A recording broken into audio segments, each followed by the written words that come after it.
உங்க ஸ்கூல்ல உங்களுக்கு மட்டும் இதெல்லாம் கண்டிப்பா நடந்திருக்கும். நம்பர் 1, அசம்பிளில யாரோ 2 பேரு இந்த மாதிரி மேஜிக் பண்ணி அதுக்கப்புறமா அந்த புக்க வேற நம்ம கிட்ட விப்பாங்க. நம்பர் 2, எக்ஸாம்ல நம்மளே உருட்டிட்டு இருப்போம், ஆனா டீச்சர் கரெக்டா நம்ம பக்கத்துல நிப்பாங்க. அப்புறம் என்ன? நம்பர் 3, கிளாஸ்ல பேசிட்டு இருந்தா நம்மள கூப்பிட்டு யாரு பேசுறாங்களோ அவங்கள சொல்லிட்டு உட்கார சொல்லுவாங்க.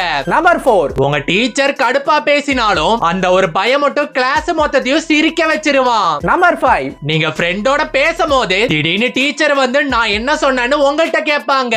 நம்பர் 6, உங்க கிளாஸ்ல இருக்க டீச்சர் சொல்லி இருப்பாங்க எனக்கு பின் டிராப் சைலண்ட் வேணும். நம்பர் 7, கிளாஸ்ல இருக்கும் போது தெரியாம பேனாவோட இங்க உறிஞ்சிருப்பீங்க. நம்பர் 8, டீச்சர் பாடத்தை விட்டு சொந்த கதைய சொல்ல வந்தா மொத்த கிளாஸும் ஆர்வமா கேட்பாங்க.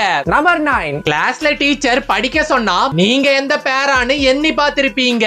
நம்பர் 10, என்னதானாலும் ஸ்கூல் லைஃப் தான் பெஸ்ட்னு சொல்றவங்க இந்த வீடியோ லைக் பண்ணி உங்க பேரை கமெண்ட் பண்ணுங்க.